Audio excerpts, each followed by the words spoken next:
자, 챕터를 넘어가서 요거는 시험 범위는 아닙니다.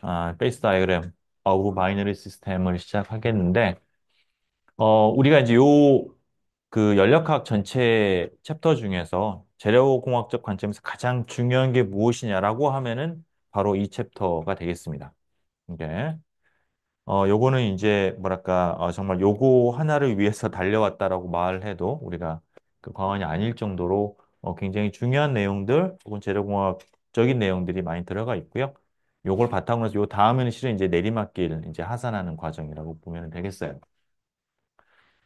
자, 그래 여기에서 우리가 우선 용어들을 뭐 딱 두 가지를 한번 여러분들 잠깐 정리를 하면은요. 여기서 우리가 컴포넌트다라고 하는 거는 어떤 이제 우리가 그 어떤 그 물질을 구성하고 있는 픽스드 컴포지션의 종류가 몇 개가 되느냐. 꼭 엘리먼트 개수는 아닌 거고요. 그래서 우리가 이제 유너리 시스템, 유너리 머티리얼 그러면 이제 이건 일성분계라는 얘기가 되겠고요. 이게 그래서 원 컴포넌트 그래서 물은 H2O로 되어 있고 수소하고 산소가 있지만은 우리가 보는 거가 수와 산소를 분리하는 게 아니라고 하면은 계속 물만 보고 있다. 물과 베이퍼와 얼음만 보고 있다라고 하면은 그건 하나의 컴포넌트인 거예요. 그 분자가. 우리가 순수한 메탈이랄지 실리콘, 다이아몬드 이런 것도 다 싱글 컴포넌트, 유너리 시스템이 되겠고요. 바이너리 그러면 투 컴포넌트, 뭐 아이언, 철이, 산화철, 뭐 타이타늄 억사이드 혹은 이제 우리가 철하고 플래티늄 들어가 있는 거, 뭐 얼로이 뭐 이런 것들이 성분이 두 개고요. 이런 것들 우리가 이성 분계를 한다는 얘기는 얘네들이 실은 이제 서로 분리될 수도 있고 이런 거를 염두에 해야 되는 겁니다. 그러니까 TiO2 그러면은 우리가 금속하고 타이타늄 금속과 산소가 반응을 해서 TiO2가 되는 거 그런 과정들을 우리가 이제 생각을 하는 거죠. 삼성 분계 마찬가지로 사성 분계, 오성 분계, 터너리, 쿼터너리, 퀴너리 이렇게 쭉 용어들이 이제 앞으로 우리가 종종 나올 거예요. 자, 그다음에 컴포넌트가 있고 요거는 이제 구성하는 거의 개수고 이제 페이스라는 게 상이라는 거가 있는데요. 상. 우리가 이제 여러분들 알고 있는 상인데 상이라는 거를 조금 더 포멀하게 정리를 해 보면은 어떤 페이스라고 하는 거는 어떤 일정한 공간을 차지하고 있는 어떤 피셜 시스템인데 그거의 프로퍼티가 일정할 때 유니폼리 컨스탄트 하다라는 얘기는 그 볼륨 전체에 걸쳐서 유니폼한 어떤 그런 거가 될 때에 내가 그걸 갖다가 하나의 상이라고 얘기를 합니다. 그러니까 내가 이제 뭐 물이다. 그러면 물이라는 건 액체상이잖아요. 그러면 내가 물을 보면 여기 물을 보고 이뭐 아토미스틱하게 보는 게 아니고요. 그냥 내가 어떤 뭐 어떤 적당한 영역의 물 옆에 있는 인물 다 뭐 동일한 성질이잖아요. 그러니까 그것도 하나의 페이스를 이루고 있는 거고요. 거기에는 우리가 이제 쉽게 생각할 수 있는 그런 한 가지 종류 상만 있다. 방금 말한 것처럼 그런 우리가 호모지니어스하다. 그 안에 이제 균일한 딱 한 종류 이렇게 딱 상만 있는 경우가 또 있겠고요. 어떤 경우에는 두 개의 상이 이상이 공존하고 있는 헤테로지니어스한 페이스도 있어요. 여러분들이 쉽게 할 수 있는 거는 예를 들어서 우리가 물이 이제 영도를 보면 영도를 딱 놓고 보면은 그러면은 물이 지금 이제 얼음도 있고 물도 있고 그렇잖아요. 그죠? 물과 얼음이 섞여 있는 거예요. 그것도 하나의 섞여 있는 것도 하나의 페이스인데 그게 뭔가 그 안에 보면은 이제 물과 얼음이 이렇게 섞어져 공존이 되어 있는 것이죠. 그죠? 그래서 그런 경우는 우리가 이제 헤테로지니어스 페이스다. 헤테로지니어스 페이스라고 얘기를 합니다. 이게. 그래서 요거 잠깐만 여러분들이 염두를 해두고 뒤쪽에 계속 이제 요거 영어들이 나올 거예요. 좋습니다. 자, 우리가 첫 번째 하는 거가 실은 이제 A가 가장 뭐랄까 지금 이제 기초가 되는 건데 레귤러 솔루션 여러분 지난 시간에 했던 그 시험 범위에 들어가는 레귤러 솔루션의 페이스 다이어그램을 대해서 배우겠어요. 이게 어, 자, 여기에서 특히 우리가 이제 관심 있는 거는 뭐냐면은 온도에 따라서 얘가 어떻게 상이 바뀌느냐를 얘기를 할 겁니다. 온도에 따라서 이게. 그러니까 우리가 앞에서 뭐 우리가 단일 성분계, 뭐 얼음이다, 물이다. 뭐 그러면 우리가 이제 온도와 압력에 따라서 페이스 다이어를 딱 펴고 우리가 그냥 이해하고 이제 끝났잖아요. 자, 여기서 하는 건 우리가 이제 이성분계예요. 그죠? 솔루션이니까, 레귤러 솔루션이니까 이성분계 A하고 B로 이루어져 있고 그 경우에 온도에 따라서 얘가 페이스 트랜지션이 어떻게 일어날 것이냐라는 겁니다. 자, 근데 여기에서는 지금 현재 우리가 레귤러 솔루션인데 이게 지금 어떤 그 액체냐 고체냐는 따지지 않고 그냥 액체면 액체, 고체면 고체 상관하지 않겠어요, 이게. 여기서는 그냥 일단은 뭐 액체상일 수도 있고 고체상일 수도 있고 어쨌든 간에 레귤러 솔루션인 상황. 그 상황에서 우리가 온도에 따라서 얘가 상전이라는 걸 볼 겁니다. 자, 그러면은 이제 그 모든 것들은 우리가 이제 깁스 에너지로부터서 모든 게 다 드라이브가 돼요. 깁스 에너지. 그죠? 자, 그럼 우리 레귤러 솔루션. 여러분, 그래도 어제 시험 봐서 다 잊어버렸나? 그 델타, 자, 그래서 이제 레귤러 솔루션의 경우에 레귤러 솔루션은 뭐였냐면은 데피니션이 이제 아이디얼, 이제 원래 우리가 이제 믹스인 깁스 에너지는 아이디얼한 거 더하기 익세스인데 이게 아이디얼한 거는 우리가 그냥 이렇게 아이디얼한 거 더하기 익세스가 XA하고 XB의 몰 프랙션의 곱으로 주어질 때 오메가는 어떤 컨스탄트고 이거를 우리가 레귤러 솔루션이라고 했어요. 그래서 이거는 이제 의미를 들여다보면은 엔트로피는 이제 아이디얼 엔트로피, 아이디얼 솔루션인데 엔탈피가 아이디어라이지 않은 경우 어떤 두 개가 이 어떤 약간 그 결합이 A, B 사이의 그 결합이 AA와 BB 사이의 결합의 평균과는 다른 그런 것 때문에 생기는 이제 그런 거가 됐었고요. 이제 우리가 이제 오메가가 파지티브냐 네거티브냐에 따라서 파지티브가 되면은 얘가 뭔가 결합이 언페이버러블한 거니까 이제 흡열 반응이 되는 거고 네거티브가 되면은 발열 반응이 되는 뭐 그런 것도 우리가 얘기했었어요. 그죠? 오메가의 부호에 대한 거. 자, 근데 우선은 우리가 오메가가 네거티브인 경우에는 랜덤 솔루션이 항상 스테이블하다. 자, 요 말은 여러분들 조금만 좀 약간 뒤로 잠깐만 그 이해는 미룹시다. 미루고요. 우선 오메가가 파지티브인 경우만 생각을 합시다. 파지티브. 오메가가 파지티브인 경우에 이제 이거가 좀 자세히 들여다보겠어요. 자, 그럼 파지티브다. 어차피 다 하고. 자, 그럼 다음번에 이것도 우리 위에 믹싱 깁스 에너지를 어떻게 표현하냐면은 RT를 이제 밖으로 뺍니다. RT를 밖으로 빼고요. 이렇게 밖으로 빼고 그 다음에 이제 괄호 안에 거를 보면은 이제 XA에 그냥 순수하게 XA나 XB로 표현되는 게 있고 여기 이제 알파가 의존하는 알파는 오메가를 RT로 나눈 거예요. 그러니까 오메가는 우리가 이제 레귤러 솔루션에서는 오메가는 컨스탄트예요. 그냥 그 저기 뭐냐 온도에 상관없는 컨스탄트고요. 그러니까 결국은 알파가 온도에 의존한다는 얘기가 되기 때문에 그죠? 자, 근데 내가 이제 여기서 이제 보고자 하는 것이 델타 지점의 전반적인 개요가 되거든요. 개형이 되거든요. 그게 중요하거든요. 이제 어디가 미니멈인지 찾아야 되기 때문에. 그래서 여기는 RT는 내가 그냥 여기다가 나눠가지고 델타 GM을 RT로 나눠서 이 괄호 안에 있는 부분, 왜냐면 이건 항상 파지티브니까 얘가 모양을 바꾸지 않는다라는 거죠. 그죠? RT가. 이거는 그냥 온도에 따라 물론 약간 달라지긴 하겠지만 그건 어차피 우리가 모양을 바꾸자고 스케일링만 하는 거니까 그냥 RT는 나눠버리고 괄호 안에 있는 거를 좀 보겠어요. 자, 그러면은 괄호에 있는 거, 그걸 이제 표현한 거가 여기 있는 그림이에요. 여기 있는 이 그림이 표현하는 게 뭐냐면은 델타 GM을 RT로 나눈 건데, 괄호 안에 있는 건데, 그거를 지금 알파에 따라서 얘를 지금 조금 그림을 그린 거예요. 알파에 대해서. 자, 근데 알파라는 거는 보면은 상수를 T로 나눈 거니까 결국은 T에 대해서 온도를 변화하면서 봤다라고 내가 이제 생각할 수가 있겠습니다. 자, 그러면은, 자, 요 그림을 볼 때, 지금 여기는 항이 두 개가 있어요. XA, XB의 곱이 있고, XA 로그 XA 더하기 XB. 이게 이 두 항으로 나눠져 있는데, 요거가, 자, 이 앞쪽 모양을 좀, 잠깐만, 얘가 여기에서 커서를 가지고 봐서, 오케이. 근데 얘가, 어? 연결을, 잠깐만, 한 것 같은데, 얘가 인식이 안 된다고 이걸 써볼까? 이것도 안 되네? 잠깐만요. 이게 이렇게 됐다, 안 됐다 하지? 컨트롤 P를 다시 한번 해보고, 어? 어디가 뭐가 빠졌나?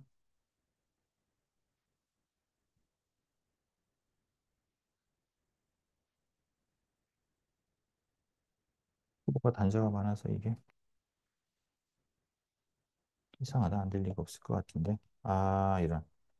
이제는, 오케이. 좋습니다. 자, 앞에 그 여기다 쓰면은요. 분필도 없어, 막. 강의실이 아니야. 희한하게, 병목이 없어. 병목이 없어. 다 색분필밖에 없어요. 희한해. 이해할 수가 없어. 자, 앞에 항 XA, XB는, 지금 내가 이제 여기는 XA에서 내가 이제 Y축을 내가 XB로 지금 하면은요. 그러면은 이제 얘는 뭐냐면은 1-XB에 곱하기 XB가 되죠. 그죠? 자, 요거는 그림을 그려보면은 내가 이제 0과 1 사이에서 얘는 2차 함수죠. 그죠? 2차 함수죠. 그러면은 얘가 지금 이렇게 되는 거니까 잠깐만 이거를 그렇죠. 이거를 마이너스를 붙이자. 알파를 잠깐만. 알파가 파지티브죠. 지금 파지티브가 플러스로 하죠. 자, 그러면 얘는 그냥 뭐냐면 양쪽 끝 XB가 제로하고 1을 근으로 가지는 포물선의 이 위쪽 부분이 되겠어요. 그죠? 요거가 요 모양이 됩니다. 그죠? 그게 되겠고요. 요 뒤쪽 항, 요거 x 로그 xa 더하기 xb 로그 xb는 이거는 우리가 앞에서 봤던 건데 그거는 이제 해보면은 요런 식의 그래프가 돼요. 항상 네거티브가 되고 밑으로 내려가요. 두 개가 뭐 비슷합니다. 뭐 거의 뭐 모양은 크게 차이가 없는데 근데 이 끝쪽에서는 차이가 있는 게 얘는 지금 끝쪽에서 양 끝쪽에서 이 접선의 기울기가 1이에요. 맞나? 잠깐만. 그치? XB에서 미분을 나누고 마이너스 1. 그죠? 1이죠. 1. 그죠? 기울기가 XB 마이너스 XB. 잠깐만. 어떻게 되나? XB에다가 그죠? 1이니까 그죠? 양쪽 끝에서 여기에서는 기울기가 1이고요. 여기에서는 마이너스 1이 돼요. 그죠? 요거의 기울기가. 근데 이 로그는 이거는 이 미분을 해보시면 여러분 알지만 이 끝에서 살짝 발산합니다. 이쪽 끝에서 얘는 마이너스 무한대, 그러니까 이렇게 쭉 이렇게 가니까 이제 마이너스 무한대로 발산하고 얘는 이제 플러스 무한대로 발산. 그러니까 뭐 그냥 서지는 수직으로 쓰는 거죠 이렇게. 이렇게 됩니다. 예, 근데 가운데 쪽 모양은 비슷한데 양 극한에서는 얘는 발산하게 돼 있어요. 기울기가. 얘는 유한하는 거고. 그죠? 좀 그렇게 되어 있습니다. 잠깐만. 그렇죠. 발산하고 잠깐만. 그렇죠. 값 자체는 이제 그렇게 되는 거고. 그렇죠? 어, 잠깐만. 이게 뭔가 잠깐만 내가 잠깐만 헷갈린다. XA가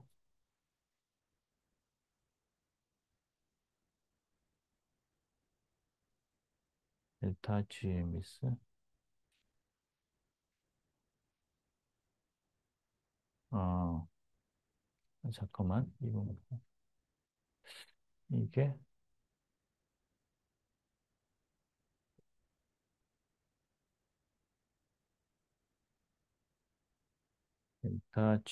델타 GM이 어,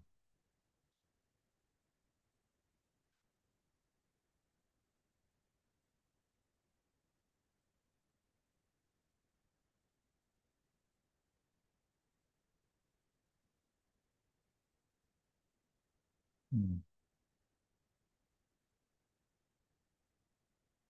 이게 약간 표현이 좀 이상하네. 이게 이제 이게 오케이. 잠깐만 이거 조금 설명할게요. 자, 요렇게 이제 됩니다. 자, 그래서 이제 그 두 모양이 되는 건데, 이게 지금 그러면은, 그래서 알파가 0이다. 알파가 0이라고 한다는 얘기는 이제 t가 뭐 굉장히 높은 상황으로 생각할 수가 있겠고요. 그런 상황이면은 이 뒤쪽 항만 남게 되겠죠. 그러면 여기에 보는 맨 아래쪽 그림이 되는데, 실은 뒤쪽 항이 뭐냐면은 이제 아이디얼 솔루션일 때의 깁스 에너지예요. 그죠? 그러니까 그때의 깁스 에너지가 되는 거고, 이게 이제 알파가 점점점 커지게 되면은, 그러면은 이제 여기서 점점 얘가 이제 위로 올라가는 거가 더해지게 되면서 얘네가 쭉 위로 올라가게 됩니다. 올라가게 되고요. 그 중간의 모양을 보면 중간에서 얘가 밑으로 내려갔다가 올라오는 그런 구간들이 있는데 그것들이 이제 조금 생겨가지고 점점 조금 처음에는 이렇게 약간 넓게 있다가 점점 바깥쪽으로 이렇게 이제 이게 붙고요. 그런 영역이. 그다음에 여기에 이제 그 아무리 이렇게 위로 올라가더라도 그냥 깔끔하게 위로 올라가는 게 아니라 살짝 왜냐하면 여기에서는 기울기가 지금 마이너스 무한대로 가기 때문에 어찌됐거나 살짝 내려갔다가 올라가게 되는 알파가 크더라도 이게 그래서 그냥 처음부터 이렇게 올라갈 수는 없는 것이죠. 이게 올라갈 수는 없는 거고 조금 내려갔다가 올라가게 되는 이제 그런 형태가 된다라는 걸 여기에서 지금 설명을 하는 거예요. 약간 좀 표현이 좀 이상하긴 한데 그렇습니다. 오케이? 자, 그런 모양이 돼요. 자, 요런 이제 깁스에너지가 요런 모양이 된다라는 거가 실은 이제 보게 되면은 이게 단순하게, 그러니까 원래는 우리가 레귤러 솔루션 그러면은 모든 게 다 섞여 있는 그런 상황을 생각을 하는데, 야, 그렇게 단순히 안 된다라는 거를 이제 우리가 암시하게 됩니다. 자, 그거를 이제 이해하기 위해서 우선은 우리가 잠깐 이제 주제를 바꿔서 레버룰이라는 거를 하나를 이제 배우겠어요. 이거는 이제 뭐 어떻게 뭐라고 해야 될까? 이거 완전히 별도의 주제일 수도 있는데 우리 응용을 할 건데, 자, 이거는 뭐냐면은 예를 들어서 내가 지금 이제 어떤 이제 컴포지션 방금 봤던 거에서 내가 요런 거죠, 요거. 여기 X축에서 이런 컴포지션에 따라서 어떤 양이, Q라는 양이 이렇게 있는데, 그러니까 우리가 이제 그 Q라는 양이 이렇게 있겠고요. 그게 우리가 이제 그 크기 변수가 돼요. extensive property가 되는 이제 그런 거가 있는데, 내가 X라는 컴포지션이 있을 때, 내가 X라는 컴포지션이, 요런 물질, 요런 X를 가지고 있는 게 있는데, 얘가 X라는 단일 어떤 균일하게 X라는 그 비율을 가지지 않고, 그거를 내가 X 알파라는 것과 X 베타라고 하는 그런 컴포지션을 가지는 걸로 나누었을 때, 그랬을 때 얘의 프로퍼티가 어떻게 되겠느냐라는 거를, 우리가 이제 유도하는 공식입니다. 이게 무슨 얘기냐면은 내가 예를 들어 가지고 여기서 물하고 뭐 쉽게 여러분 그냥 물하고 기름이라고 칩시다. 그러면 내가 x가 이제 0.5라고 치면은 물과 기름이 반반 섞여 있는 어떤 그런 솔루션이라고 쳐요. 이게 잘 섞인다고 칩시다. 예를 들어 가지고 그러면은 얘가 이제 내가 그거를 막 분리해 한쪽은 예를 들어서 x 알파가 내가 뭐 0.1이고 x 베타가 0.9다라고 하면은 하나는 기름이 10% 있고 물이 이제 90%인 것. 또 다른 한쪽은 반대로 기름이 90이고 물이 10%인 것. 그걸로 두 개로 내가 이렇게 나눈다고 쳤을 때, 그리고 각각의 프로퍼티가 X 알파, X 베타 프로퍼티가 Q 알파, Q 베타라고 하면은, 그러면은 이 전체 내가 그런 식으로 분리를 했을 때 그거의 프로퍼티가 어떻게 되겠느냐? 합친 거가. 이해가 되세요? 자, 조금 더 이해가 될 거예요. 구체적인 예를 들면 쉽게 이해가 될 거예요. 자, 그렇게 했을 때 얘가 이제 어떻게 될 것인지를, 이제 알리는 공식인데, 그러니까 이거는 뭐냐면은 우선은 이제, 이걸 아는 거는 이제 간단합니다. 뭐냐면은 우선은 내가 분리를 한다라는 거는 내가 예를 들어가지고 지금 이제 X를 갖다가 알파하고 베타로 하나는 C 알파와 C 베타의 비율로 내가 이제 각각을 X 알파와 X 베타로 나눈다라고 치면은 어쨌거나 이제 하나의 물질을 내가 두 개로 나눴기 때문에 C 알파와 C 베타는 1이 돼야 되고요. 그 다음에 그렇게 했을 때 지금 내가 가지고 있는 X라는 거는 지금 알파하고 베타 페이스로 나누어져 있어요. 그리고 알파는 지금 X 알파라는 프로퍼티, X 알파는 잠깐만, 그렇지. 잠깐. 두 개 합한 건 1이 되겠고요. 1이 되겠고, 그 다음에 내가 이제 컴포지션으로 보면은 C알파하고 X알파 더하기 C베타, X베타가 바로 X가 돼야 돼요. 그 비율이. 이렇게 나눴을 때 그거가. 그래서 이거는 케미컬하게 내가, 같은 물질을 나눴다고 했을 때 반드시 성립을 하는 거고요. 그러면은 C알파하고 C베타는 이제 우리가 수학적으로 이런 관계가 있고, 그걸 갖다가 우리 비율로 보면은 C알파, C베타의 그 비율이 L 베타하고 L 알파의 비율인데 그게 뭐냐면은 내가 일단 여기 쭉 선을 놓고 봤을 때 X하고 X 알파 사이의 길이가 L 알파고요. X 베타 사이의 길이가 L 베타라고 했을 때 요 길이의 역수로 얘가 그 비율이 된다라는 거예요. 그러니까 X하고 X 알파가 X에 가까우면, 혹은 X가 X 알파에 가까우면 그쪽으로 더 많은 비율이 생기게 되고요. 반대로 떨어지게 되면은 반대쪽으로 줄어들게 되는 거고. 뭐, 당연한 거죠, 그거는. 이게 자기가 더 가까운 쪽으로 더 많이 이게 생기게 되겠죠, 그죠? 자, 그래서 이거는 우리가 이제 레버룰, 이제 지렛대 뭐 규칙이라고 얘기를 하는 건데, 그 뭐냐면은 이걸 우리가 이제 이게 평형축으로 놓고 X를 갖다가 우리가 이제 지렛대로 놓고서 X 알파, X 베타를 내가 균형을 맞추기 위해서는 이 비율만큼, 이거의 역수만큼을 우리가 이제 얹어야지 이게 우리가 그 토크가 0이 돼가지고 평형을 이루잖아요. 그래서 이제 우리 지렛대의 원리라고 얘기를 합니다. 가까운 쪽이 그거의 길이에 역비례해가지고 더 많이 비율이 늘어나는 거예요. 이게. 자, 이런 비율로 얘가 이제 내가 X를 X 알파, X 베타로 분리한다라고 하면은 각각의 C 알파, C 베타가 이런 비율 관계에 있다라고 하면은 그러면은 그렇게 만들어진 내가 이제 이걸 일종의 그거가 뭐냐면은 앞에서 말한 우리가 이제 헤테로지니어스 페이스죠. 그러니까 하나의 물질인데 알파하고 베타 상으로 지금 이렇게 두 개가 그 안에 이제 공존해 있는 거예요. 이게. 그렇게 돼 있는 거예요. 자, 그랬을 때 이제 QX는 그러면은 이제 알파는 Q 알파라는 그 값을 가지고 있고 베타는 Q 베타라는 성질을 가지고 있어요. 이게 볼륨이 될 수도 있겠고 뭐 에너지가 될 수도 있고 뒤에서 우리가 이제 깁스 에너지가 되지만은 그러면 각각이 알파하고 Q 알파 Q 베타가 돼 있다. 그리고 각각의 비율이 C 알파 C 베타라고 하면 아하 얘는 성질이 지금 C 알파 C 이렇게 두 개 곱한 거가 되는 것이죠.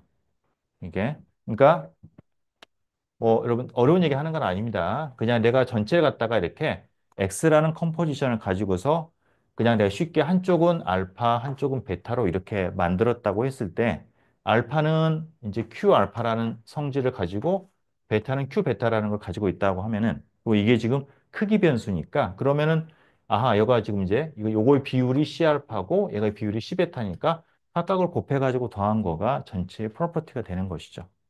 이게 그런 뭐 간단한 원리입니다. 자, 그렇게 되는 거고요. 그렇게 되는 거고 그거를 내가 유도 과정은 여러분 그냥 좀 생략을 하면은 이게 실은 이제 기하학적으로 보면은 요 x 값이 얼마 어떻게 되냐면은 알파하고 베타를 요에서 이제 x 알파일 때 q 알파의 성질이고요. x 베타일 때 q 베타라고 하면은 그 두 개를 잇는 타이라인 이게 팽팽한 타이라인에서 타이라인과 x가 교차하는 지점 그 지점이 바로 요 q 프라임이 요 이제 전체 성질이 되는 거예요. Q가 되는 거예요. 오케이?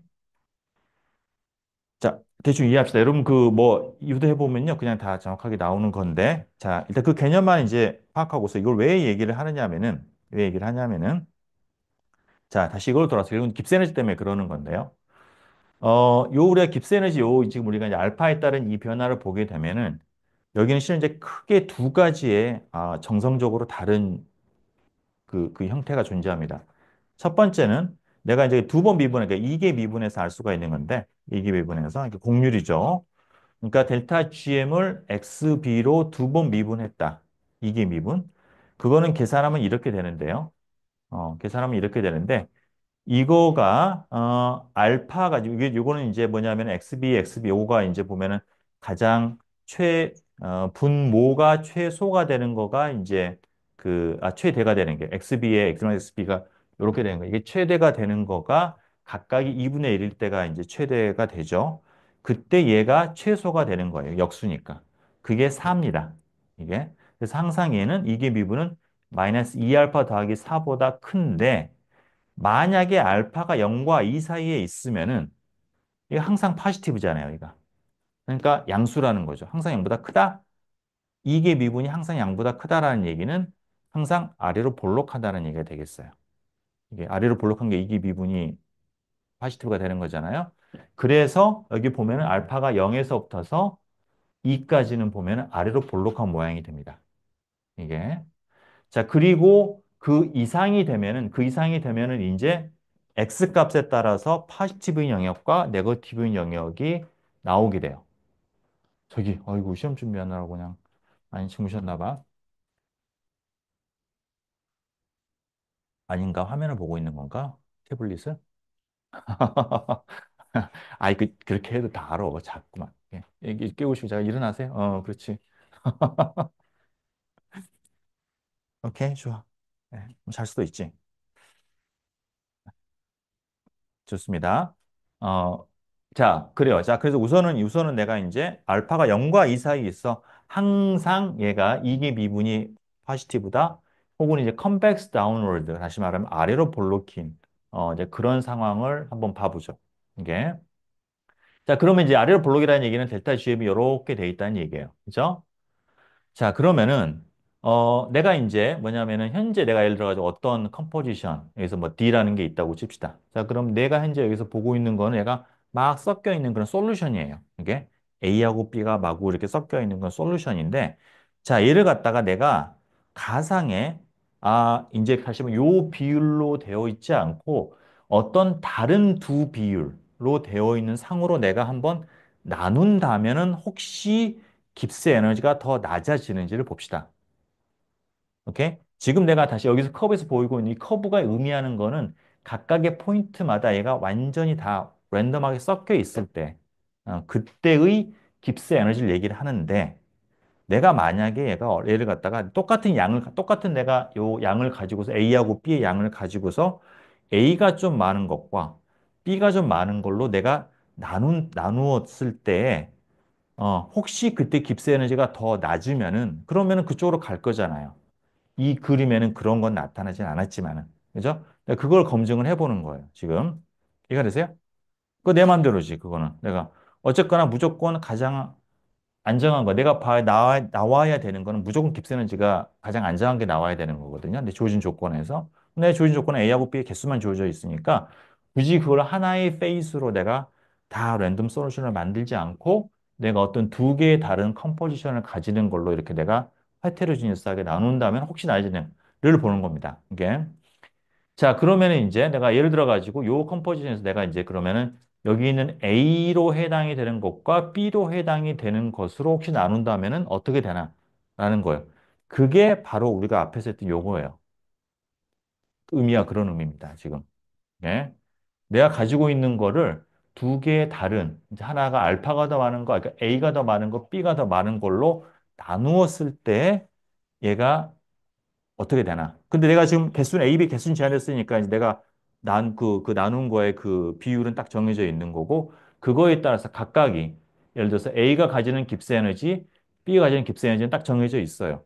그것들을 내가 두 개를 합한 거가 전체의 깁스 에너지가 되는 겁니다. 오케이?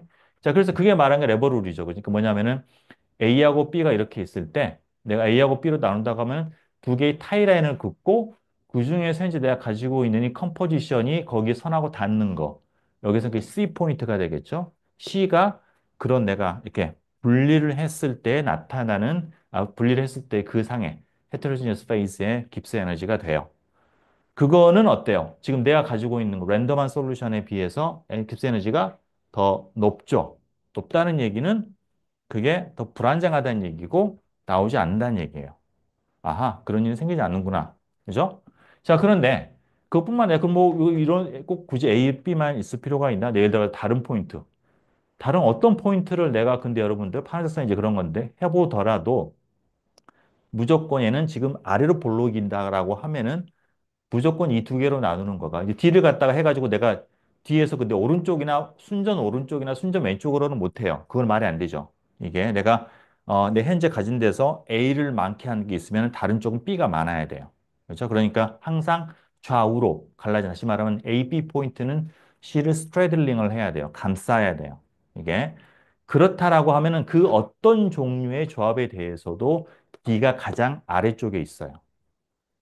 이거는 이 컨벡스 다운워드인 모든 포인트에 대해서 마찬가지다. 내가 예를 들어가지고 여기에 가지고 있다. 내가 여기를 갖다 기점으로 해가지고 여러분 선을 아무렇게나 다 그어보세요. 절대로 아래로 안 내려옵니다. 이게 가장 아래쪽에 있어요. 그게 실은 우리가 아래로 볼록하다는 걸 의미해요. 아래 볼록하다라는 거는 그걸 내가 그 옆으로 했을 때 항상 위로 올라가면 항상 그 연결한 선에서 가장 아래쪽에 있어야 돼요. 그게 수학적으로도 우리가 증명이 됩니다. 그래서 분리가 안 된다라는 거고요. 실은 그걸 여러분들이 요거 내가 좀 다시 좀 추가를 했는데 그럼 굳이 꼭 두 개로 뭐 내가 뭐 두 개가 이게 그거 뭐 한 개냐? 아니다.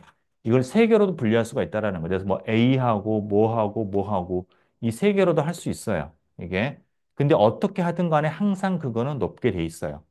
실은 세 개로 분리한다라는 거는 내가 이제 두 개 분리하고 한 개 분리하고 나머지 하나 이렇게 분리하고 이렇게 생각해 보면은 여러분 이해할 수가 있어요. In general, 여기 있는 거는 단다. 그러니까 쉽게 말하면은 컨벡스 다운워드인 상황에서는 여기 있는 거는 상분리가 일어나지 않고 그냥 호모지니스하게 섞여 있는 거가 가장 안정하다라는 거를 우리가 수학적으로 증명할 수가 있어요. 이렇게. 오케이? 여기도 어제 시험 준비 많이 한 학생들, 막 그랬어요, 어제. 어떻게? 좋습니다. 예. 수업 시간 자고 이제 깨서 이제 연락과 공부해야지, 그죠? 예. 시험 공부해야지. 그런 거지. 엄발이 오줌 누기. 좋습니다. 자, 이제 복잡해지는 거는 이게 그렇지 않은 경우에. 이제 여기에서 알파가 2보다 큰 경우에, 2보다 큰 경우에는 얘가 이제 이 컨벡스 다운로드 하지 않은 위로 볼록한 영역이 나옵니다. 자, 이때부터는 이제 인생이 힘들어져요. 복잡해져요. 자, 그래서 그중에 하나를 가져왔어요. 이렇게 어떤 대표적인 케이스를. 자, 그래 보면은 지금 이게 얘는 델타 GM이 이렇게 컨벡스 다운워드인 영역도 있고 컨벡스 업워드인 영역. 이게 미분이 네거티브 파지티브인 거, 네거티브인 거, 파지티브인 거가 이렇게 되어 있어요. 자, 이런 상황에서 자, 뭐냐면은 이런 상황에서는 이게 지금 XB가 내가 A하고 M 사이 혹은 Q하고 B 사이에서는 방금 말한 우리가 그 아규먼트가 적용이 됩니다. 그러니까 내가 여기 폰트를 갖다 놓고 그 어느 두 개로 연결하더라도 절대로 지금 현재 있는 것보다 아래쪽으로 내려갈 수가 없어요. 여러분 머릿속으로 한번 그려보세요. 여러분 찾을 수 있으면 내가 A 플러스 줄게. 그죠? 못 찾아요. 그죠? A하고 M, Q하고 B 사이에 있는 거는 어떤 한이 있어도 절대로 내가 어떤 두 개의 컨비네이션도 밑으로 못 내려갑니다. 오케이?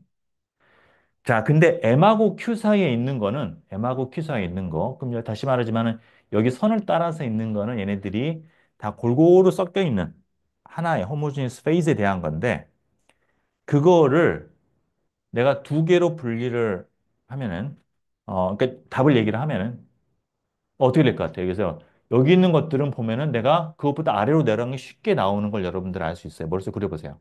그죠? 뭐 이런 거다. 그러면 내가 여기 있는 그 어떤 걸 이렇게 했다 그럼 더 아래쪽에 있잖아. 그죠?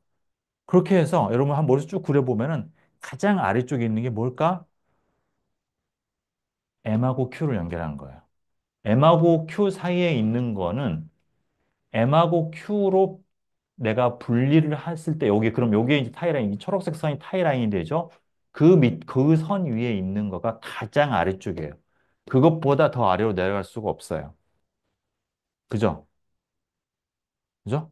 어, 믿습니까? 그죠? 여기 믿음을 가지세요. 이렇게. 그렇게 돼요. 이게. 자, 그래서 이 M하고 Q가 그러면 M하고 Q에. 근데 M하고 Q가 그러면 어떤 뭐 특별한, 여러분들 기하학적으로 보시면은 그게 머릿속에 이제 감이 잡힐 텐데, M하고 Q 포인트의 특별한 점이 뭐냐면은 M하고 Q는 내가 접선을 갖다가 쭉 여러분들이 그려봤을 때 M하고 Q는 그 접선이 겹치는 거예요. 커먼 탄젠트예요.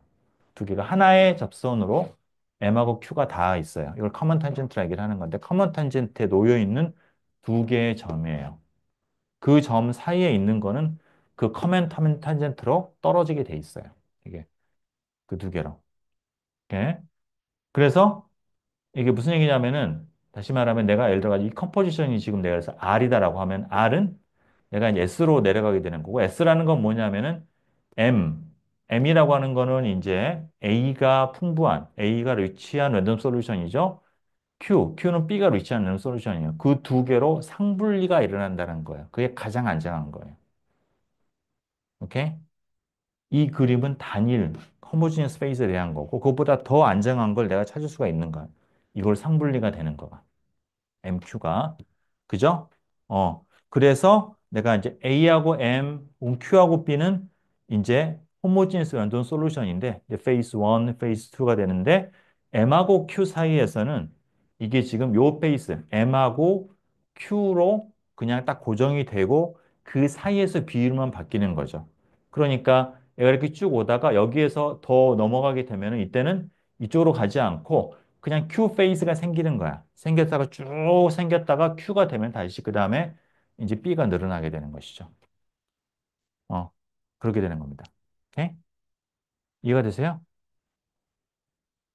아주 중요한 그런 개념이 되겠어요.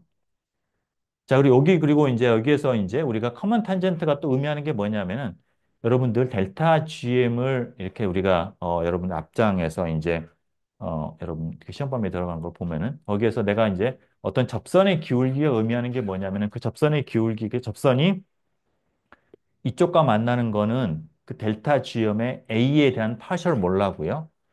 이쪽하고 만나는 거는 B의 파셜 몰라예요.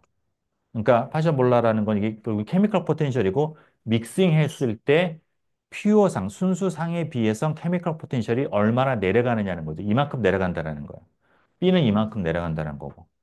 그럼 카먼 탄젠트가 의미하는 거는 그 선을 따라서는 A나 B에 그러니까 여기서 지금 같은 거는 여기 대칭색이 때문에 같은 거고 뒤에서 보면 이제 어시메트리한 것도 얘기를 할 거예요. 요걸 따라서는, 이걸 따라서는 지금 이게, 이걸 선을 따라서는 A하고 M에 있는 이거하고, 잠깐만, 어,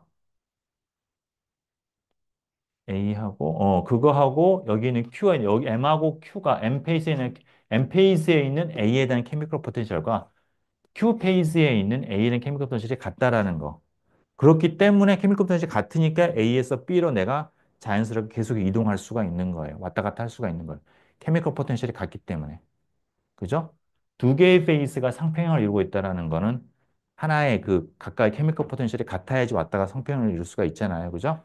이게 그대로 우리 수학적으로 볼 수가 있는 거죠. 이게 두 개가 커먼 탄젠트이기 때문에 커먼 탄젠트이니까 M에 대한 A의 파셜 몰라나 Q에 대한 A의 파셜 몰라가 같다라는 거예요. 그래 상평이 될 수 있다. 모든 게 다 앞뒤가 착착 맞잖아요. 그죠? 그죠? 네. 이게 자연의 섭리입니다. 오케이, 좋아요. 자, 방금 봤던 거는 이제 우리가 레귤러 솔루션 해가지고 A하고 B가 대칭적인 경우가 되겠고요. 일반적으로 대칭적이 아닌 경우는 어떻게 될까요? 뒤쪽에 나올 텐데. 자, 그럼 예를 들어가지고 델타 GM이 지금 이런 식으로 이렇게 가다가 아래로 볼록하다 이렇게 내가 살짝 올라온 이런 케이스가 됐다고 치면은 이때도 똑같아. 해석은 똑같아요. 뭐냐면 커먼 탄젠트를 그을 수 있는 이 알파하고 베타점이 돼가지고 자 0에서부터서 여기 알파까지는 계속 레귤러 솔루션이 래노 솔루션이 되다가 알파에서 베타로는 쭉 이제 컴포지션이 안 바뀌고 계속 베타가 생겨서 그렇게 딱 상평이 이루게 되고 그 다음에 베타에서 일로 가면서 이제 다시 B의 양이 늘어나게 되는 거예요. 래노 솔루션이 되는 거예요. 오케이? 그래서 대칭적이든 아니든 상관없다라는 거. 이게 항상 이런 위에서 내가 내려가다가 뭔가 이 커브차가 바뀌는 모양이 되면은 거기서 내가 커먼 탄젠트를 그어서 그 사이는 내가 상평형을 이렇게 쫙 이렇게 보내주면 돼요. 이해가 되십니까? 좋습니다. 자, 그래서 뭐냐면은 우리가 이제 알파가 0과 2 사이에 있을 때는 항상 랜덤 솔루션, 그리고 하나의 호모제니스 페이스가 되는 거고 이 이상이 되게 되면은 그러면은 얘가 이제 우리가 하나의 두 개의 페이스가 이렇게 나오게 되는 투 페이스 영역이 되는 것이죠. 자, 그거를 경계를 가늠하는 그 크리티컬한 알파 값. 이게 알파 값이 이제 우리가 를 갖다가 이제 어떻게 이제 구할 것이냐. 크리티컬한 알파 값들 그거하고 델타 GM하고 사이 이제 관계를 보면은 자, 이제 이런 거죠. 델타 GM을 보면은요. 알파가 알파 크리티컬 이하에서는 이런 모양이었다가 그 항상 컨벡스 다운워드였다가 여기서 약간 살짝 납작해졌다가 그다음에 이렇게 이제 아래로 이제 왔다 갔다 하는 이렇게 이런 모양이 됐었잖아요. 델타 GM을 그럼 두 번 미분한 거를 보면은 이게 미분이 아래에서는 항상 이게 지금 컨벡스 다운워드니까 파시티브 값이 되고요. 그다음에 그 다음번에 이제 넘어가 보죠. 이거보다 크게 되면은 플러스 마이너스 플러스가 돼야 돼요. 그죠? 다운워드, 컴팩스 다운워드, 어버드 다운워드 이렇게 플러스 마이너스 플러스가 돼야 돼요. 그죠? 자, 그럼 크리티컬 포인트에서는 이렇게 딱 터치를 해야 돼. 여기다가. 그죠? 그래야지 내가 이걸 고쳐서 가게 되는 것이죠. 그죠? 그래서 크리티컬 포인트에서는 보면은 뭘 알 수가 있냐면은 첫 번째는 이 두 번 미분한 거가 0이다. 0을 터치를 해야 되니까. 를 알 수가 있고 또 다른 하나는 얘가 이 아래로 딱 닿았기 때문에 기울기가 0이죠. 얘를 한 번 더 미분한 거. 3개 미분도 0이다라는 걸 알 수 있어요. 그죠? 두 번 미분, 세 번 미분이 다 0이 돼야 된다라는 거. 그거가 이제 크리티컬한 알파 값의 그 조건이 됩니다. 그걸 우리가 레귤 솔루션에 대해서 수학적으로 계산해 볼 수가 있어요. 그러니까 델타 GM 이제 레귤 솔루션이라는 이거는 얘가 지금 이렇게 우리가 써져 있는 거고요. 그걸 한 번 미분하고 두 번 미분하고 세 번 미분하고 여러분들 해보시기 바랍니다. 이게 뭐 예, 해요. 자, 세 번 미분 단지 이제 아까 말한 것처럼 이제 한번 이게 좀 A하고 XA, XB가 있잖아요. 그러면 이제 이건 XB에 대한 전미분이거든요. 그러면은 B에 대한 편미분과 A에 대한 편미분을 다 해줘야 돼요. 왜냐하면 A가 B에 의존하니까.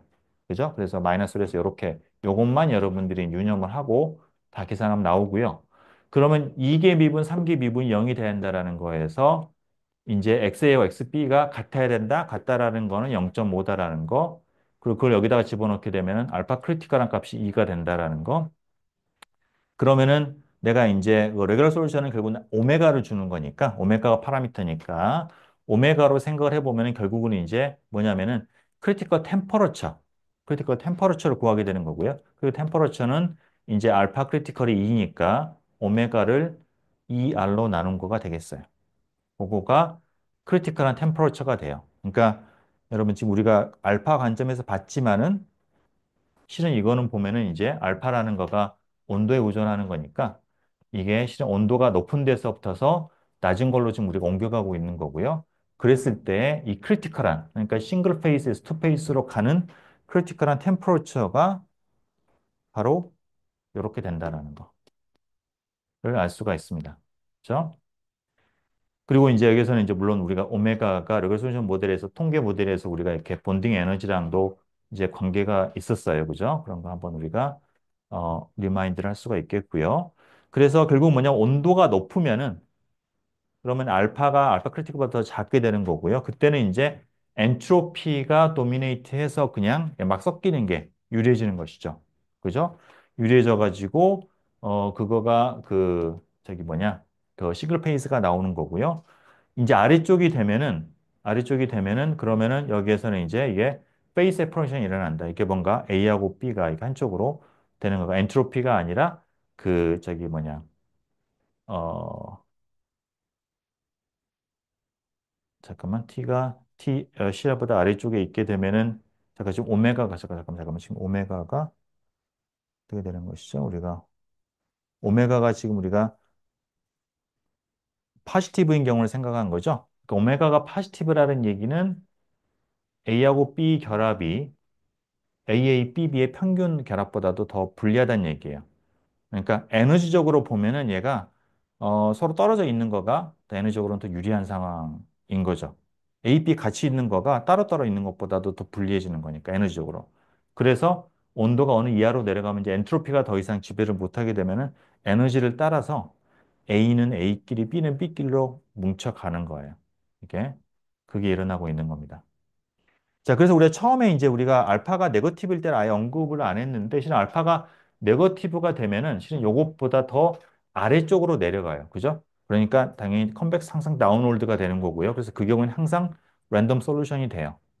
그거는 이제 A하고 B가 같이 있는 게, 더 이렇게 이제 더 안정한 거니까 엔트로피적으로 받아 섞이는 게 좋고, 에너지로 받아 섞이는 게 좋으니까, 그거는 그냥 진짜로 랜덤 솔루션이 되는 것이죠. 예.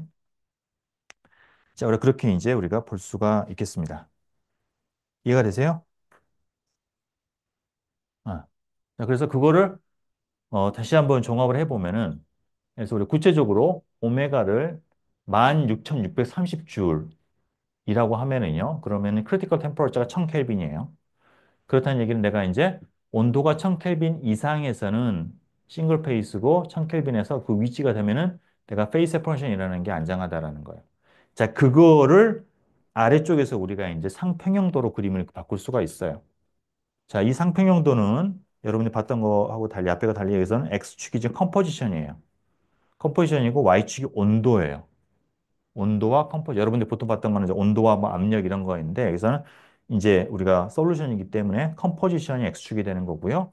Y축이 온도가 되는 거예요. 그러면은 이제 온도가 여기서는 이제 높은 곳에 내려갔는데 높은 곳 내려는 게 밑으로 내려온 거 되겠죠? 위쪽에서는 싱글 페이스예요. 그러다가 1000켈빈에서 그 아래쪽에서는 이런 식으로 이렇게 페이스 1과 페이스 2가 서로 이렇게 분리가 됩니다.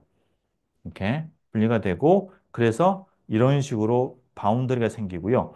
요 바운더리 바깥쪽은 지금 호모지니어스한 랜덤 솔루션이고요. 이 안쪽에서는 페이스 1과 페이스 2가 두 개가 이렇게 조합으로 돼 있어요. 투 페이스 영역이 돼요. 이게 적절한 그 어떤 분율에 대해서. 이게 이해가 되세요? 이해가 돼? 되시죠? 자, 그래서 이 선이 결국 뭘 가르는 거냐면은 우리가 솔드 솔루션하고, 그러니까 뭐 어떤 솔루션하고요. 리퀴드한 솔드 솔루션과 그 다음에 그 안쪽에서 여러 개의 페이스가 헤테로지니어스하게 섞여 있는 거를 분리하는 선이 되죠. 그 페이스 바운더리가 되죠. 그죠? 이거를 우리가 뭐라고 하냐면 솔버스 라인이라고 그래요. 솔버스 라인. 여러분 이건 암기하셔야 돼요. 기말 시험을 위해서. 예, 지금 당장은 아니고 기말 시험 때 이호시하는 게 솔버스 라인은 뭐다?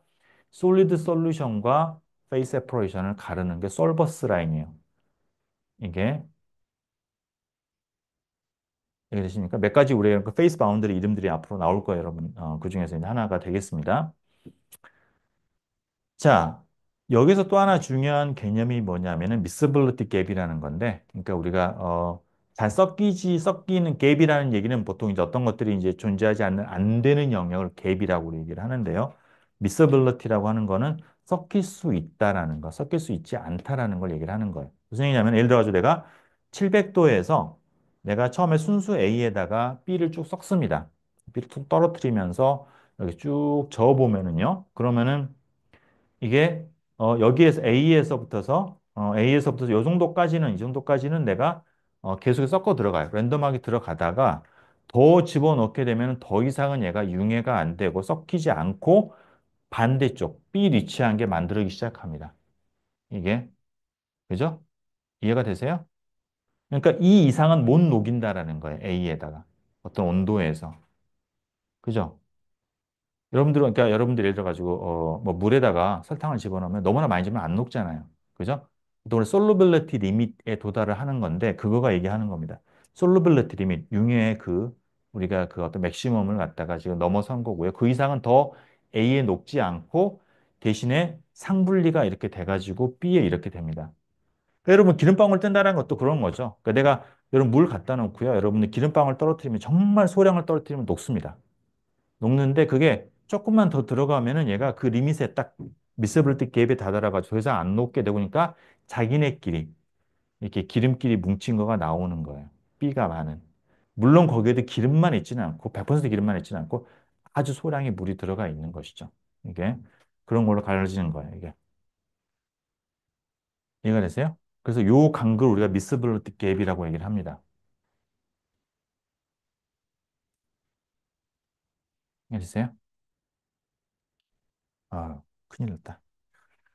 맞아요. 눈은 이제 굉장히 그 피로감에 찌든 그 눈인데 개념은 어렵고 이게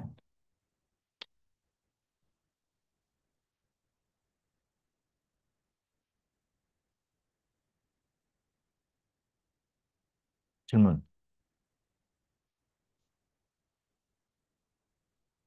예 없어요? 네. 예.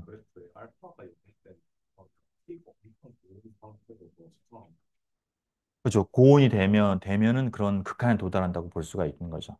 그래서 우리가 앞에서 한번 얘기했지만은 온도가 높아지게 되면은 모든 솔루션은 랜덤 솔루션이 된다라는 거 그런 의미예요. 온도가 높아지면 엔트로피가 지배하기 때문에 무조건 섞이는 게 제일 안정해집니다. 이게 오케이. 예.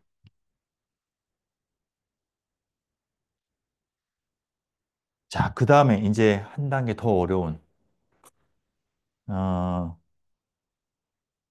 더 어려운 개념. 어, 재밌어요, 근데. 자, 이게 디컴포지션에 대한 건데, 자, 무슨 얘기냐면은, 이게 이제 재밌는 부분인데요. 내가 예를 들어 가지고, 이게 어떤 컴포지션에 이제 솔루션을 가지고 있어요. 근데 고온이어 가지고 지금 섞여 있어. 랜덤 솔루션 섞여 있는데, 이거를 내가 이제 온도를 낮춰요. 낮추면은 점점 떨어지다가, 얘가 이제 싱글 페이스가, 호모지니어스 페이스가 안정하지 않은 온도 이하로, 크리티컬, 뭐지, 여기. 그 온도 이하로 내가 내 그 컴포지션에서 하지 않은 걸로 내가 내려오게 됩니다. 그러면 얘가 이제 분리가 되는 게 더 안정하다고 그랬잖아요. 그 분리가 될 거잖아요. 그죠? 근데 그 분리가 되는 거는 시간이 걸리는 프로세스예요. 그 한 방에, 이게 안정이 팡 가는 게 아니라 뭔가 예를 들어서 우리 여러분들이 뭐 내가 이제 우리가 뭐 그 물을 갖다가 내가 끓인다라고 하면은 내가 100도씨 되면 모든 것들이 갑자기 다 증발하는 게 아니라 뭔가 거품이 생겨서 점점 점점 이렇게 달아지듯이 시간이 걸리는 거거든요. 그죠? 그러니까 여기 있는 거가 내가 어떤 호모지니어스 페이스, 헤테로지니어스 페이스로 가는데 그 시간이라고 하는 것 때문에 이제 얘가 과연 어떤 식으로 상분리가 일어날 것인지가 좀 양상이 달라지게 됩니다. 어떤 그 위치냐에 따라서. 자, 그걸 이제 얘기를 하는 거예요. 그 디컴포지션 하는 게 하나의 페이스가 디컴포즈가 되는 그거를 얘기를 하는 건데 자, 이러면 잘 보셔야 돼요. 잘 보셔야 돼요. 자, 이게 지금 보면은 이게 자, 얘기하지만은 M에서 이게 아까 안 됐죠, 이게. 그렇죠.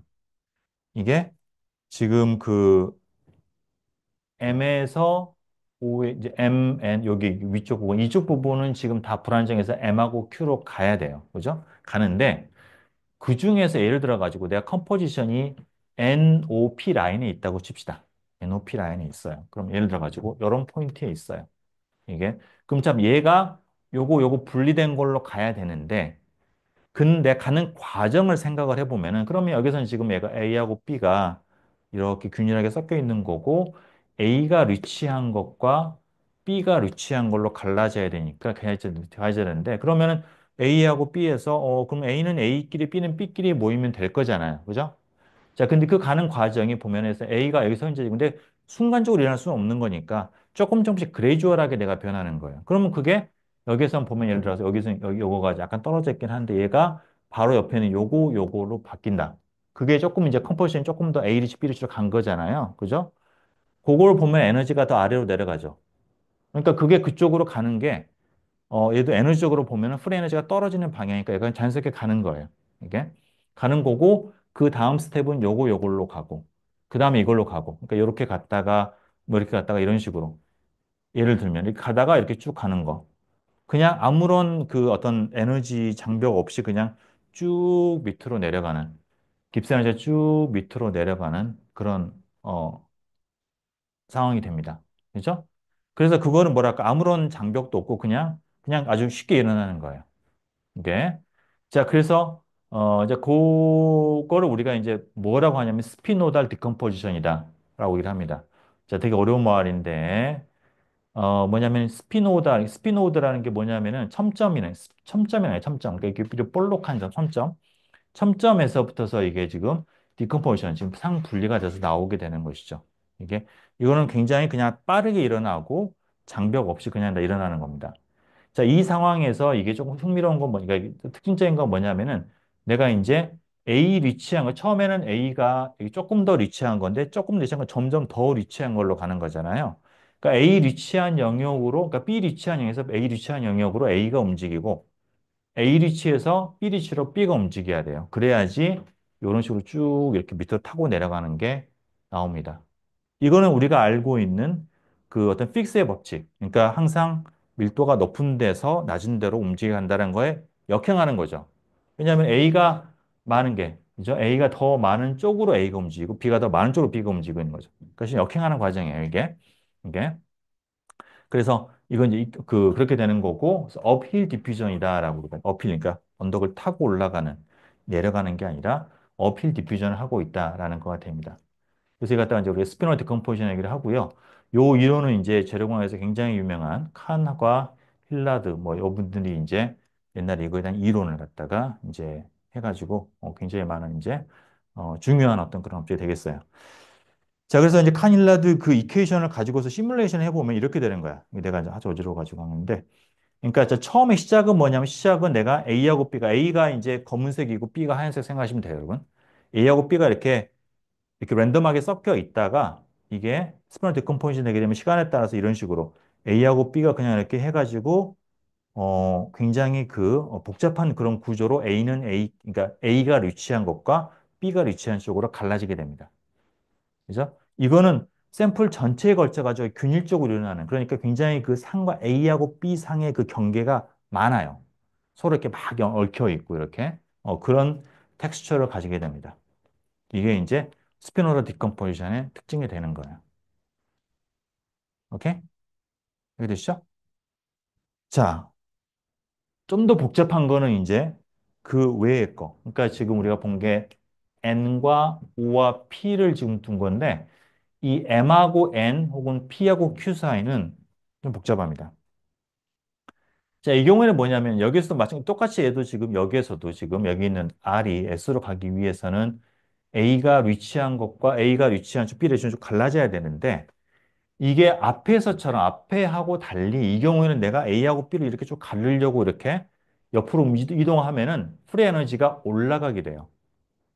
자, 이 바로 앞에서는 여기에서 내가 내려오는 거 있잖아. 내려오니까 쭉 이렇게 내가 내려가면서 얘를 갖다가 연속적으로 내가 쭉 이렇게 A하고 B로 가를 수가 있는데 여기에서는 지금 얘가 연속적으로 가르려고 하면은 지금 여기 이쪽에 한참 저쪽에 몰아가지고 올라가야 돼요, 에너지적으로. 여기에서 예를 들어 여기 있는 거가 가르기에서 이렇게 갈라지게 되면 에너지가 올라가게 돼요. 아까 그 레버룰에 의해서. 그죠? 어. 그러니까 에너지가 아래는 에너지가 내려가는 거니까 그냥 내려가는데 이건 올라가는 거니까 다 안 되는 거죠. 장벽이 있는 거예요, 지금. 그 에너지 장벽을 넘어야지 얘가 저쪽으로 갈 수가 있는 겁니다. 이게. 자, 그래서 그때는 얘가 쉽게 그렇게 페이스 세퍼레이션이 안 일어나고 여기서 그냥 머뭇거리는 그런 어떤 상황이 생길 수가 있어요. 그 메타스테이블한 상황이 되는 것이. 메타스테이블 하다라는 거는 준안정상인 거고요. 실질적으로 제일 안정한 건 아니지만은 뭔가 키네티컬하게 우리가 이제 장벽이 있어가지고 잠시 거기에 머무르고 있는 뭐 잠시라는 게 짧을 수도 있고 길 수도 있긴 하겠지만은 이제 그런 걸 우리가 메타스테이블이라고 얘기를 하거든요. 그런 상황이 되는 겁니다. 이게.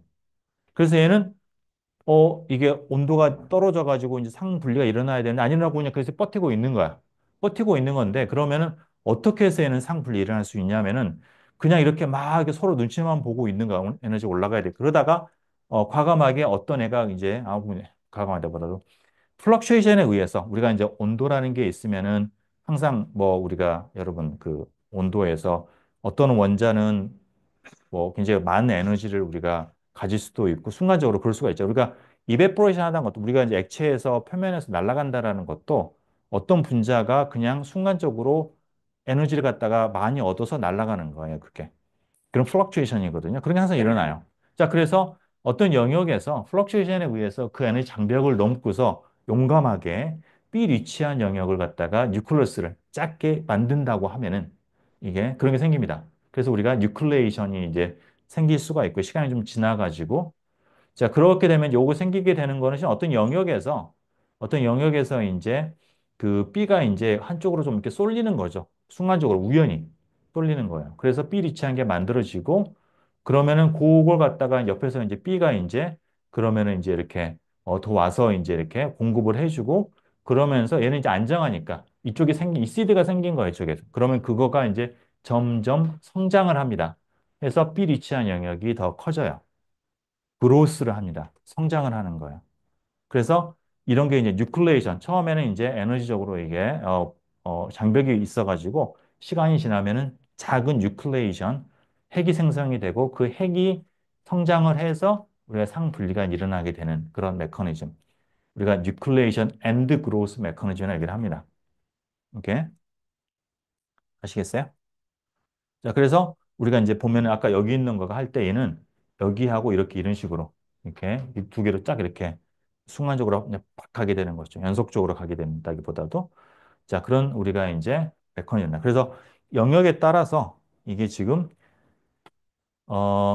이와 같은 스피노자 디컴포지션 영역이 있겠고요. 뉴클레이션 그로스 디컴포지션 메커니즘이 있고 두 가지 메커니즘이 나눠지게 됩니다.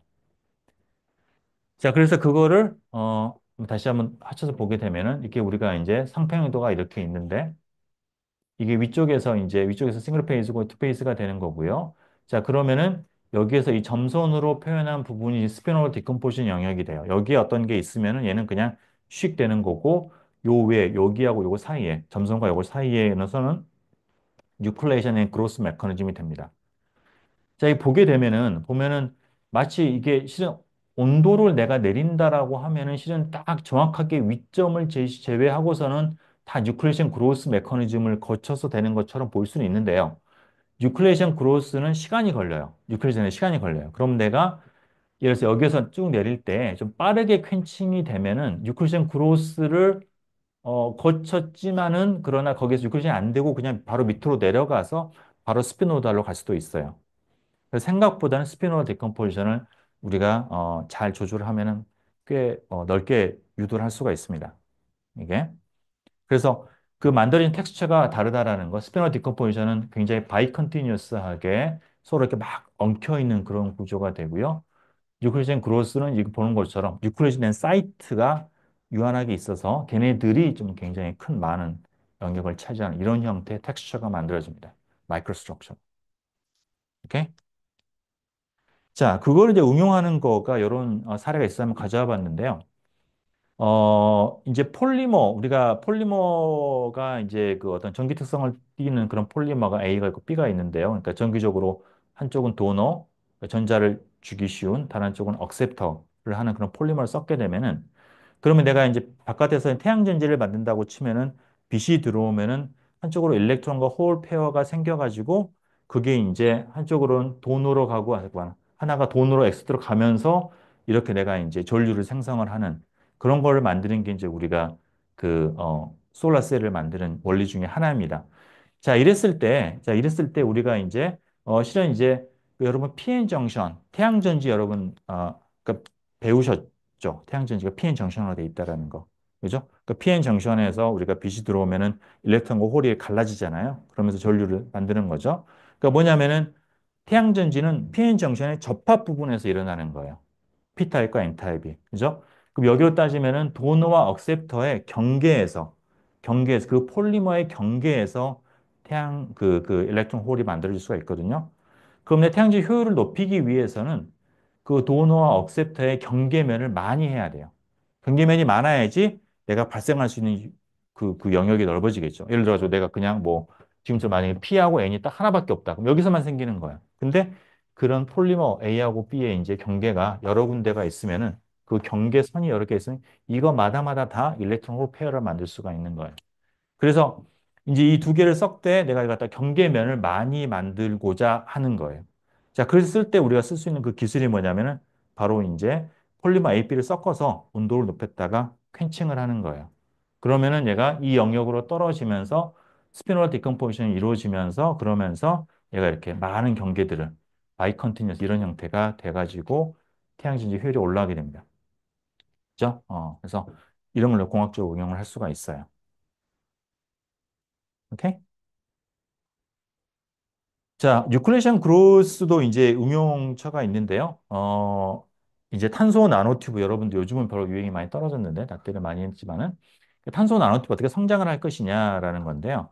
그 하나 방법 중에 하나가 촉매를 이용하는 거예요. 내가 탄소 산화 그 하이드로카본들을 넣어서 이제 금속 표면에 갖다 놓으면 얘네들이 이제 카본이 이제 안쪽으로 막 녹아 들어갑니다. 녹아 들어가다가 얘가 이제 과포화 상태가 되는 거예요. 이게 과포화 상태 된다는 얘기는 여기에서 이제 내가 여기에서 이 영역으로 들어오게 되는 겁니다.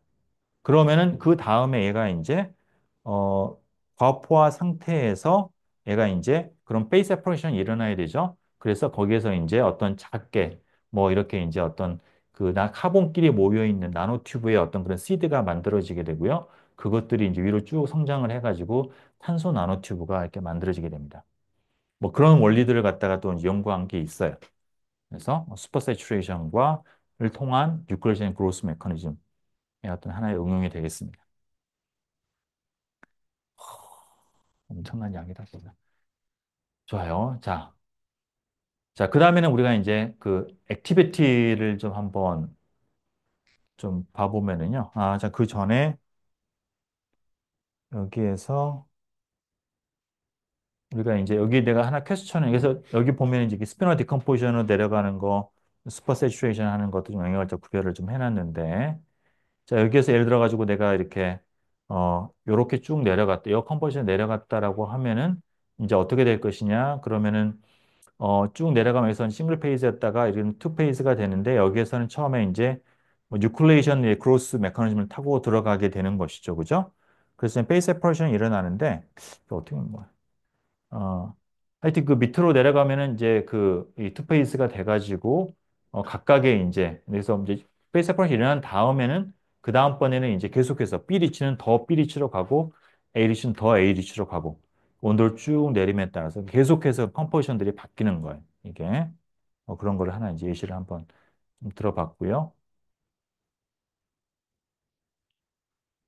자, 액티비티를 한번 좀 살펴보면은 이제 내가 이제 깁스 에너지, 믹싱 깁스 에너지가 이렇게 있으면은 그러면은 그거를 내가 이제 이제 B의 파셜 몰라한 거를 계산하는 거는 여기다가 내가 기울기를 갖다 놓고 이게 접선을 그어서 이게 B축하고 만나는 거.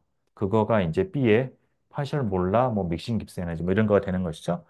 그게 되는 거고 그게 이제 뭐냐면 액티비티 정의였어요. 액티비티라고 하는 거는 퓨어 상태 대비 믹스가 됐을 때 깁스 에너지 차이를 이제 엑스포넨셜을 취한 거가 되겠고요. 그래서 이걸 계산을 해보면은 델타 GM 익스프레션 알고 있으니까 계산을 하게 되면은 그러면은 잠깐만.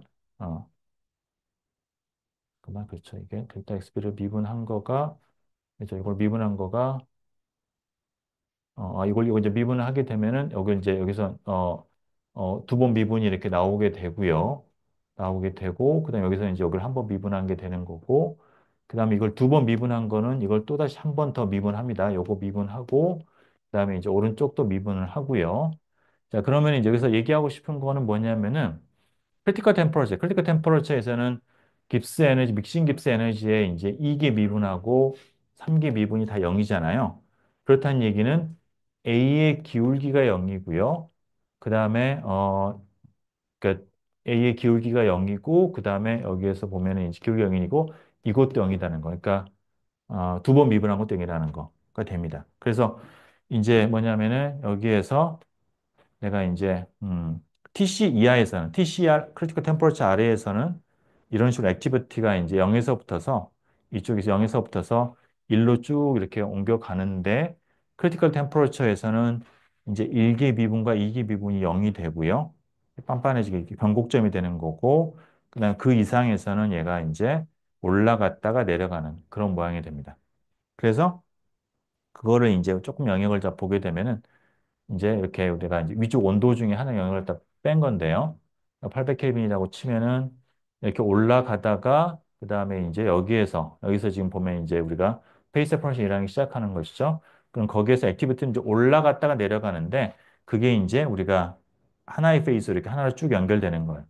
이게 여기 연결시키는 거고 그 다음에 이게 이제 올라가는 액티비티가 올라가는 영역이 이제 슈퍼 세츄레이션 된 영역이는 거고 이렇게 아래로 내려가는 영역 기울기가 마이너스인 거가 스피노자 디컴포지 되는 영역입니다.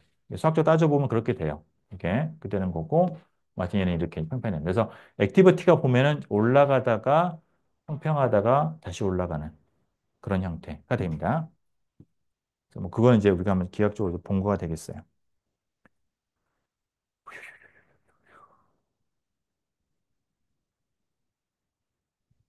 뭐 질문 혹시 뭐잘 예, 잘 이해가 돼? 그것까지 아는데 이게 뭔가 좌절을 느끼는 듯한 그런 표정? 어, 어떻게?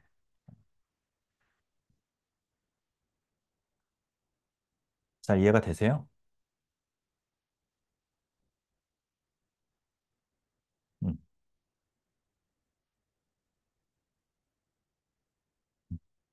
이해가 돼?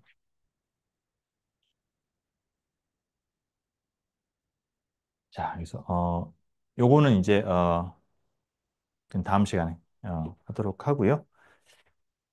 자, 하여튼 여러분 저 개념적인 거 여러분 시험 끝나고 다시 한번 꼭 이렇게 독립상 강의를 통해서 다시 한번 이렇게 리프레시 하기 바랍니다. 이게 이번 챕터 상당히 이제 여러분 챌린징한 내용들이 많이 나와요.